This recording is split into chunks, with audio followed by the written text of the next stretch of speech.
तुम्ही कधी खाल्लाय का ओल्या हरभऱ्याचा ठेचा? नसेल खाल्ला तर जरूर ट्राय करा, खूप छान लागतो. गरमागरम भाकरी आणि ठेचा. चलो सर्वात आधी आपण ठेचा बनवू आणि नंतर मग बाकीची पुढची प्रोसेस दाखवते. ठेचा बनवून घेऊ आधी आपण. अगदी थोडंसं तेल टाकायचं आहे. ओले हरभरे यांना सुद्धा आपल्याला हलकं हलकं भाजून घ्यायचं आहे. लसूण, कोथिंबीर आता हे आपण कुटून घेऊ. आणि हरभरे भाजून घेतलेत, त्यांना ओबडधोबड कुटून घ्यायचे. ठेचा मी बाजूला काढून घेतलाय. तेल, कुटलेला आपण ठेचा, कुटलेले हरभरे.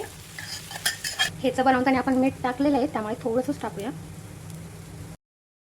बारीक गॅस करायचा आणि झाकण ठेवायचं 1-2 मिनिटं.